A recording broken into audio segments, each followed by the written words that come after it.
Les pays occidentaux, la France particulièrement, sont devenus très séculiers ces derniers siècles.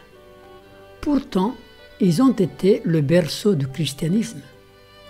Que s'est-il passé? Autrefois, c'était l'Europe qui envoyait des missionnaires évangéliser le monde païen.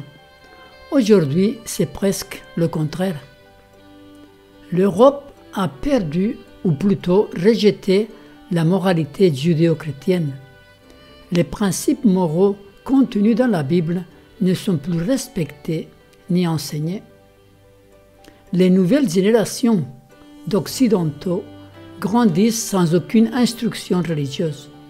Cependant, quelque chose manque à l'être humain, car nous avons été créés avec des aspirations religieuses profondes. Je vais dire par là avec une soif d'éternité de Dieu. Nous ne sommes pas des animaux évolués, nous sommes doués d'une conscience qui nous dit que quelque chose d'autre existe, que tout n'est pas matériel et tangible, que l'homme fut créé avec un but plus élevé que de simplement manger, travailler et mourir. Nous avons tous la pensée de l'éternité inscrite dans nos consciences. Dieu fait toutes choses belles en son temps.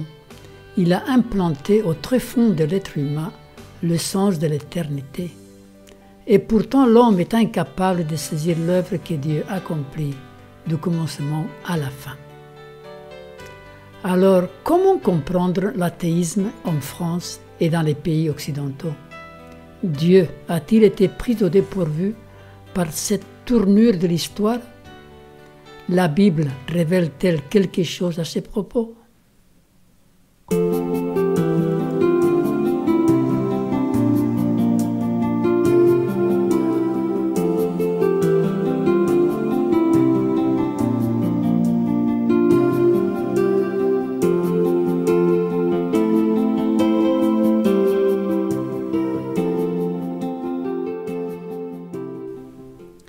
Pourquoi la France est si athée? La parole de Dieu révèle des choses étonnantes. Rien d'inutile n'est enregistré dans ces pages. Le psalmiste nous dit « Les paroles de l'Éternel sont des paroles pures, un argent éprouvé sur terre au creuset, et 7 fois épuré. » L'étude des prophéties est particulièrement révélatrice sur le caractère de Dieu. L'étude de la prophétie révèle l'esprit de Dieu. L'esprit, ça veut dire sa pensée profonde. Comment il voit l'histoire, tout ce qui est vraiment important pour lui de nous révéler, comment il est. C'est pourquoi nous sommes encouragés à étudier la prophétie. Elle révèle l'histoire à l'avance pour que nous ne soyons pas surpris et pour que nous soyons encouragés dans la foi. Dieu a créé l'homme libre. L'histoire de l'humanité, avec toutes les guerres et les barbaries qui l'accompagnent, n'était pas la volonté de Dieu. Elle est le résultat du rejet de Dieu par l'homme, de sa rébellion envers le Créateur, de vouloir se diriger lui-même et diriger l'histoire, contrôlé par ses passions, ses convoitises, ses ambitions, son égoïsme. C'est ainsi que nous sommes arrivés au bout de l'histoire. La fin est proche et nous devons comprendre les prophéties bibliques pour nous y préparer. Il faut dire et redire encore que la prophétie ne révèle pas les conflits séculiers du monde. Elle retrace uniquement le conflit entre la vérité et l'erreur. Dans l'histoire et la prophétie, la parole de Dieu dépeint le conflit long et ininterrompu entre la vérité et l'erreur. Il faut dire aussi que la prophétie biblique n'a pas été donnée pour nous permettre de prédire l'avenir, mais plutôt pour nous encourager en voyant ces prédictions s'accomplir. Dieu résume l'histoire de ce grand conflit entre la vérité et l'erreur avec une image facile à retenir. Cette description se trouve au chapitre 12 de l'Apocalypse. C'est un dragon à 7 têtes. Un autre signe parut encore dans le ciel, et voici, c'était un grand dragon rouge, ayant 7 têtes et 10 cornes, et sur ces têtes 7 diadèmes. Donc voilà l'image qui résume ces grands conflits, un dragon à 7 têtes. Le corps du dragon est toujours Satan. Il nous est dit un peu plus loin dans le même chapitre, et il fut précipité le grand dragon, le serpent ancien, appelé le diable et Satan, celui qui séduit toute la terre. Il fut précipité sur la terre et ses anges furent précipités avec lui. Donc le corps du dragon, le corps de cette bête à 7 têtes, est toujours Satan. Les 7 têtes sont les 7 entités spécifiques que Satan a utilisées tout au long de l'histoire pour lutter contre Dieu, contre son peuple ou contre la vérité. Ce sont 7 rois. La Bible nous dit, les 7 têtes sont 7 montagnes sous lesquelles la femme est assise. Ce sont aussi 7 rois. Dans le livre de Daniel, nous trouvons 5 bêtes ou 5 rois qui ont lutté contre Israël. Babylone, l'Empire médo-perse, la Grèce, la Rome païenne, et après la Rome papale qui est représentée dans le livre de Daniel par une petite corne. Ensuite, l'Apocalypse nous parle des 3 autres bêtes ou rois qui allaient faire la guerre au saint ou à la vérité. La bête qui monte de la mer au chapitre 13, c'est la même décrite en Daniel comme étant une petite corne qui monta de la Rome païenne. Donc c'est la Rome papale. Ensuite, il y a la bête qui monte de l'abîme au chapitre 11, c'est la Révolution française et la philosophie de l'humanisme. Et la dernière, c'est la bête à 2 cornes qui monte de la terre, du chapitre 13. Ce sont les États-Unis. Voilà les 7 têtes de la bête. Et dans les 3 bêtes de l'Apocalypse qui ont 7 têtes, ce sont toujours les mêmes. Les têtes sont toujours les mêmes. Il n'y en a pas d'autres. Remarquez que chaque tête a remplacé la précédente. Elle a été détrônée par la tête suivante. C'est un fait historique indéniable.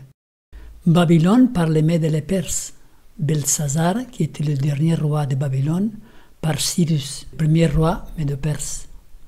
Ensuite, les Médo-Perses ont été remplacés par les Grecs. Darius III, le dernier roi Médo-Perse, par Alexandre le Grand. Les Grecs ont été remplacés par les Romains. Cléopâtre, qui était la dernière reine de la descendance des Ptolémées, des Grecs, fut remplacée par Jules César, l'Empire romain. Ensuite, l'Empire romain a été remplacé par la papauté. C'est la petite corne du chapitre 7 de Daniel. Jusqu'à là, ce sont des faits historiques connus de tous. Mais qui a remplacé la 5e tête? La papauté. Qui l'a détrônée? Ceci est peut-être moins connu de celui qui étudie l'histoire. La prophétie nous dit, en parlant de cette bête qui montait de la mer, qui est la papauté, « J'ai vu l'une de ces têtes comme blessée à mort. » Quelle tête fut blessée à mort? La 5e, c'est la Rome papale. Et ce fut la bête qui monte de l'abîme, donc la tête suivante, la 6e, qui infligea la blessure mortelle à la 5e tête, à la papauté. Donc, et cette bête, la bête qui monte de l'abîme, savez-vous qui représente-t-elle? La France, la Révolution française du XVIIIe siècle. C'est elle qui a introduit l'athéisme officiel promu par l'État. En 1798, le général Berthier, sous les ordres de Napoléon Bonaparte, rentra au Vatican, prit le pape Pie VI, le fit prisonnier et l'amena à Valence, en France, où il mourut l'année suivante. La papauté venait de recevoir le coup mortel dont parle l'Apocalypse. La tête, la 5e tête, fut blessée à mort. À partir d'ici, à partir de cette période de 1798, c'est la période de la 6e tête qui commence. Et le but de mon étude, c'est de démontrer le rôle de cette bête qui monte de l'abîme, celle qui a introduit l'athéisme, le rejet de Dieu et de la moralité chrétienne. L'influence de cette bête est considérable. Elle a fait beaucoup de tort au christianisme, à l'Église et à Dieu. Elle a contribué en grande manière à la propagation de l'athéisme en France et en Occident. Donc voyons le règne de la sixième tête, la bête qui monte de la Bible. La Bible fut persécutée pendant 1260 années, pendant le règne de la papauté. Elle est représentée par les deux témoins, l'Ancien et le Nouveau Testament, car ce sont eux qui témoignent de Christ et de son œuvre du salut. Il nous est dit en Apocalypse 11, « Je donnerai à mes deux témoins le pouvoir de prophétiser, revêtus de sacs, pendant 1260 jours. » Donc, pendant la période de domination papale, la Bible n'était pas accessible au public. Elle était enchaînée dans les monastères et interdite au peuple. En plus, elle n'était pas traduite. Elle était en latin. Beaucoup de gens ont payé de leur vie tout simplement pour avoir un exemplaire des Écritures. Cette période fut prophétisée d'avance. Dieu est au contrôle de l'histoire malgré tout. Il nous est dit dans le verset que nous venons de lire que la Bible, les deux témoins, allait prophétiser pendant 1260 jours, qui correspondent à 1260 années, revêtus des sacs, c'est-à-dire dans la clandestinité. Prophétie qui s'est réalisée de manière étonnante. Depuis 538 après Jésus-Christ, où la papauté fut établie comme entité politico-religieuse, jusqu'à 1798 où elle reçut le coup mortel, il y a exactement 1260 années. Et dans la prophétie, rappelez-vous, un jour égale un an. Ensuite, la prophétie nous dit, quand ils auront achevé leur témoignage, donc les deux témoins, la bête qui monte de l'abîme leur fera la guerre, les vaincra et les tuera. La sixième tête donna le coup mortel aux deux témoins. Elle tua les deux témoins, la Bible, la parole. L'athéisme achevait le travail commencé par le papisme. Le même travail que Rome fit à l'encontre des deux témoins fut suivi par la Révolution française. Le conflit entre la vérité et l'erreur s'intensifiait. Maintenant, les deux témoins allaient être carrément tués, pas uniquement persécutés. Et pendant combien de temps les témoins furent morts ou tués? Verset 9. Des hommes d'entre les peuples, les tribus, les langues, les nations verront leurs cadavres pendant 3 jours et demi, et ils ne permettront pas que leurs cadavres soient mis dans un sépulcre. Donc, 3 jours et demi, nous retrouvons les mêmes chiffres. Un jour égale un an. Donc, 3 jours et demi, c'est 3 ans et demi. Et c'est équivalent à 1260 jours. 360 jours par année, fois 3, plus 180, la moitié d'une année, égale à 1260 jours. Donc, on voit dans ces graphiques, pendant le règne de la cinquième tête, les témoins, la parole, avaient été persécutés pendant 1260 années. Maintenant, pendant le règne de la sixième tête, les témoins vont être tués pendant 1260 jours. Et cette prophétie se réalisa aussi de manière étonnante dans l'histoire. Ce fut le 26 novembre 1793 que l'Assemblée nationale avait décrété l'abolition de la religion chrétienne et la suppression des Saintes Écritures. 3 ans et demi plus tard, un jour égale un an en langage prophétique, le 17 juin 1797, la même Assemblée rapportait son décret et tolérait ainsi la libre circulation du livre saint. Le monde, épouvanté à la vue des débordements qui avaient suivi la répudiation de l'Évangile et de tout le sang qui a coulé, reconnut la nécessité de la foi en Dieu et en sa parole comme base de la vertu et de la morale. La contribution de la papauté à la Révolution française. L'histoire sombre de la papauté pendant le Moyen-Âge détourna les hommes de Dieu. Les persécutions des chrétiens, les abus du système papal, l'accumulation du pouvoir et des richesses, l'oppression des consciences, les ventes des indulgences, l'Inquisition et bien d'autres choses ont pesé lourd dans la balance. Elles ont contribué toutes à la Révolution française. Les hommes étaient dégoûtés de la religion et voilà le résultat.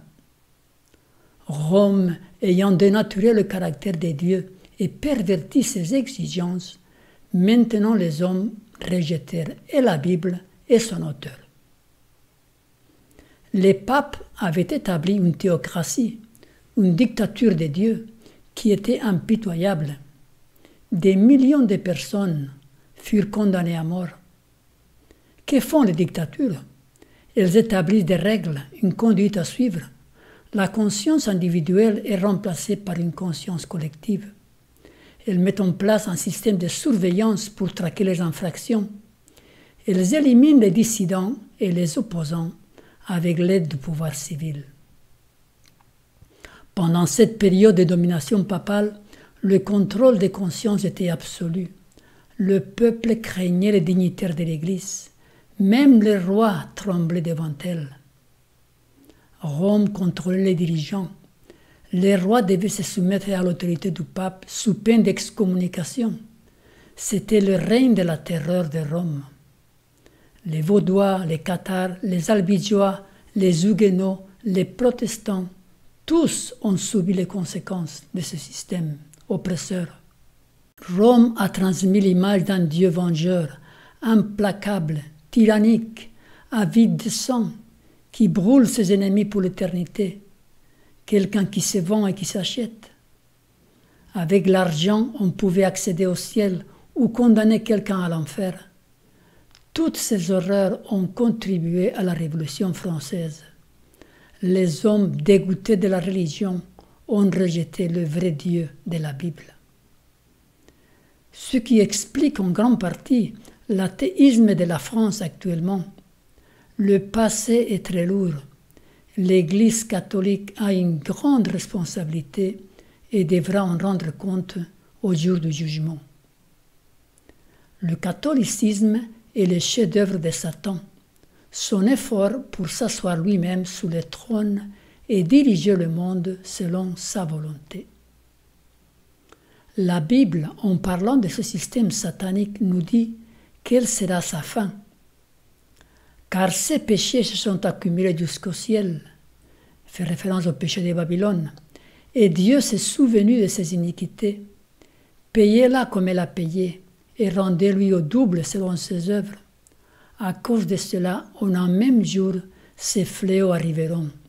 La mort, le deuil et la famine, et elle sera consumée par le feu, car il est puissant, le Seigneur Dieu, qui l'a jugé. Elle sera brûlée au feu, ce système. Nous parlons bien sûr de système, non pas des individus. Dieu jugera chacun individuellement avec justice. Soyons rassurés. Dieu est amour et il cherche à sauver, non pas à perdre. Le rejet de Dieu pendant la Révolution française fut très grand et il a des répercussions encore aujourd'hui dans la France séculière. La puissance athée qui gouverna la France sous la Révolution et le règne de la terreur livra en effet à Dieu et à sa parole une guerre sans précédent dans l'histoire. L'Assemblée nationale abolit le culte de la divinité.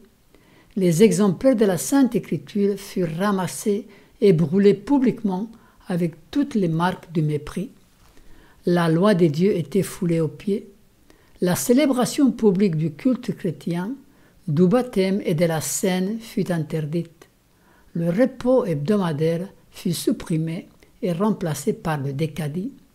Des inscriptions placées bien en vue sur les cimetières déclaraient que la mort est un sommeil éternel. Où nous en sommes aujourd'hui? Nous vivons aujourd'hui dans la période de la 6e tête, la bête qui monta de l'abîme. À la suite de la Révolution française, plusieurs philosophies se sont développées qui ont façonné l'histoire de l'Europe et du monde occidental jusqu'à aujourd'hui. Citons parmi d'autres l'humanisme, qui était déjà à la base de la Révolution française, l'évolutionnisme, découvert par Darwin quelques années plus tard, le scientisme, l'adoration de la science, le socialisme élaboré par Marx et Engels quelques années plus tard aussi, toujours dans le même siècle, le laïcisme, le républicanisme, l'anarchisme, l'athéisme, Toutes ces philosophies se sont développées par la suite et ont façonné et façonnent notre monde occidental actuel. Notre monde est dirigé par des institutions humanistes telles que l'ONU ou l'Union européenne. L'humanisme est la religion de l'homme. Il est au centre, il est sous le trône. L'homme est la mesure de toutes choses. L'humanisme des Lumières au XVIIe et XVIIIe siècle s'est défait de toute conception de volonté divine, l'individu s'appuyant sur sa raison pour se déterminer lui-même. C'est ça qui a fait la Révolution française. On s'est défait de toute conception de volonté divine. On s'appuie sur sa propre raison. On ne veut rien savoir de Dieu. Il y a une autre définition de l'humanisme qui nous dit « doctrine ou attitude philosophique, mouvement de pensée qui prend l'homme pour fin et valeur suprême, qui vise à l'épanouissement de la personne humaine et au respect de sa dignité. » Donc c'est l'homme est la fin et la valeur suprême de tout. Dieu n'a pas de place dans l'humanisme. L'humanisme a rédigé le droit de l'homme et du citoyen, qui quelque part prétendent remplacer le décalogue. Et si vous observez, vous verrez que même dans la forme, il y a une ressemblance. Ils ont fait 2 tables de pierre comme celles que Moïse avait sous le mont Sinaï. La Bible nous donne les caractéristiques de cette bête. Apocalypse 11, verset 8. Leurs cadavres seront sur la place de la grande ville, qui est appelée dans un sens spirituel Sodome et Égypte, là même où leur Seigneur a été crucifié. Dieu est direct dans sa description de cette bête. 2 mots suffisent pour la caractériser, Sodome et Égypte. Lorsque Moïse lui apporta le message au nom du Seigneur, le Pharaon répondit fièrement, « Qui est le Seigneur pour que je l'écoute en laissant partir Israël ? Je ne connais pas le Seigneur et je ne laisserai pas partir d'Israël. » C'est de l'athéisme. Or, la nation représentée par l'Égypte allait exprimer le même rejet des exigences du Dieu vivant et manifester un esprit semblable d'incrédulité et de défi. La grande ville est aussi comparée dans un sens spirituel à Sodome. La corruption de cette dernière, dans sa transgression de la loi de Dieu, se manifesta particulièrement par la débauche. Ce péché allait être aussi une caractéristique des premiers plans de la nation qui accomplirait les spécifications de cette prophétie. Donc, ce sont les caractéristiques de la France et du monde occidental à partir de la Révolution française telle que Dieu le voit.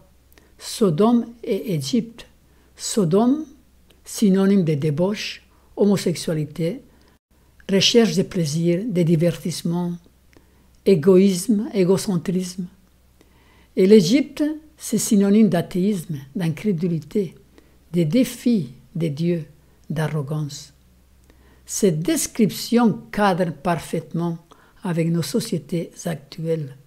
Dieu ne se trompe pas, il voit l'histoire à l'avance, il ne critique personne, il décrit simplement la réalité future. Durant des siècles, les autorités civiles et ecclésiastiques de plusieurs États européens avaient été par l'intermédiaire de la papauté dirigées par Satan. Mais ici, on assiste à une nouvelle manifestation de sa puissance. À partir de cette période, de la bête qui monte de l'abîme, Satan, dans sa lutte contre la vérité, va s'en prendre autrement. Plutôt que de s'attaquer aux chrétiens, il va inspirer des philosophies qui vont miner les bases du christianisme pour ultimement le détruire. Et c'est ce que nous constatons dans nos pays occidentaux, où l'athéisme est de plus en plus répandu. Les nouvelles générations ne croient plus en Dieu. Elles ne reçoivent aucune instruction religieuse. Elles sont martelées dans les écoles avec la théorie de l'évolution, une fausse philosophie mise au point par Darwin qui a ébranlé le christianisme. Cette fausse science est enseignée comme une vérité incontestable, et ceci malgré les voix discordantes de certains scientifiques qui s'élèvent pour s'y opposer. On nous fait croire que des preuves incontournables existent qui prouvent la validité de cette théorie, alors qu'il n'en est rien. Ce sont tout des suppositions, des inventions, des fraudes malhonnêtes même. Aujourd'hui, on se moque de Dieu ouvertement. Nous avons pu voir pendant la cérémonie d'ouverture des JO à Paris des scènes blasphématoires eurent lieu qui choquèrent de nombreuses personnes, surtout chrétiennes. Ce n'était pas la première fois que la France défie le ciel. La cérémonie des JO s'inscrit dans une tradition de défis et d'arrogance envers le Créateur. Beaucoup de philosophes et d'écrivains français ont manifesté ce même esprit d'arrogance. Voltaire, Danton, Robespierre, Marat, toutes les têtes pensantes de la Révolution. Voltaire disait « Je suis las d'entendre répéter que 12 hommes ont fondé la religion chrétienne. Je prouverai qu'il suffit d'un seul homme pour le renverser. » Jésus-Christ y fut déclaré un imposteur et le cri de raillement des incrédules qu'il désignait était « Écrasons l'infâme ». La France est la seule nation du monde qui ait officiellement osé lever la main contre l'auteur de l'univers. Il y a eu, et il y a encore, bon nombre de blasphémateurs et d'incrédules en Angleterre, en Allemagne, en Espagne et ailleurs.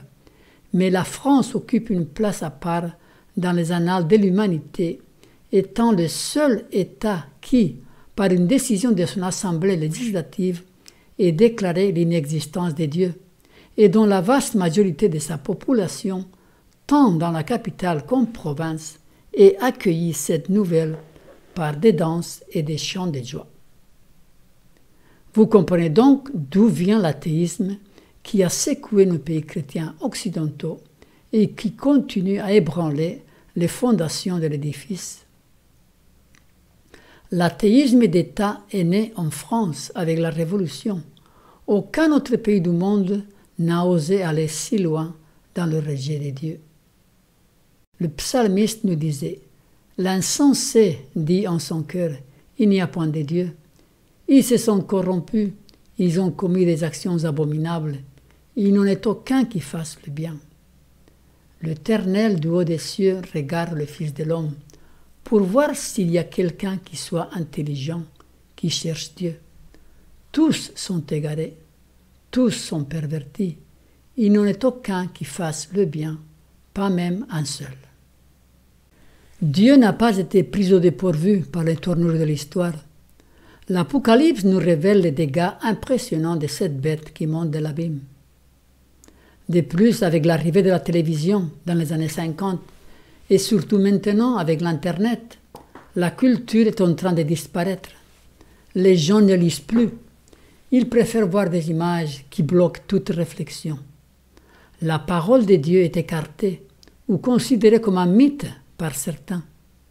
La majorité de nos contemporains ne se posent pas des questions existentielles. Ils se laissent entretenir ou divertir par les médias. Marx, le fondateur du communisme, disait « La religion est l'opium du peuple ». Aujourd'hui, on pourrait dire « l'opium, qui est le divertissement, est la religion du peuple ». Satan est acharné contre la vérité divine et il utilise tout ce qu'il peut pour y arriver. De l'autre côté, Dieu nous laisse libres de choisir. Il ne va jamais forcer la conscience, jamais. C'est à nous de peser les évidences qui sont là devant nous pour croire ou ne pas croire. Or, sans la foi, il est impossible de lui être agréable, car il faut que celui qui s'approche de Dieu croit que Dieu existe et qu'il est le rémunérateur de ceux qui le cherchent. C'est uniquement par la foi que nous pouvons nous approcher de Dieu, volontairement, sans contrainte. Celui qui veut douter trouvera toujours des éléments pour le faire. Le fou dit dans son cœur, il n'y a pas de Dieu. Cependant, Dieu est patient. Il attend le retour du Fils prodigue de chacun de nous, car il nous aime. Il nous dit en Jérémie 31:3, « Je t'aime d'un amour éternel ». Et ceci s'adresse à chacun de nous. Cher ami, nous approchons à grands pas de la fin de notre histoire. La prophétie nous éclaire là-dessus. Aujourd'hui, nous avons exploré la 6e tête de la bête qui monte de l'abîme. Elle a envahi le monde des fausses philosophies. Une de ces philosophies est l'évolution, la théorie de l'évolution, qui est dans une grande mesure la cause de l'athéisme grandissant en Occident. Mais la prophétie nous dit qu'il y en a encore une autre tête, la 7e et la dernière. Celle-ci va s'en prendre autrement pour lutter contre la vérité divine. Je vous donne rendez-vous pour une prochaine étude qui est la suite de celle-ci, intitulée « Levons les yeux, l'image de la bête est là », où nous explorerons l'émergence de cette dernière entité de la prophétie. Et la prophétie nous dit de cette entité ou de ce roi, et quand il sera venu, c'est-à-dire le 7e roi, la 7e tête, il doit rester peu de temps. Que le Seigneur vous bénisse et vous fasse grandir. Amen.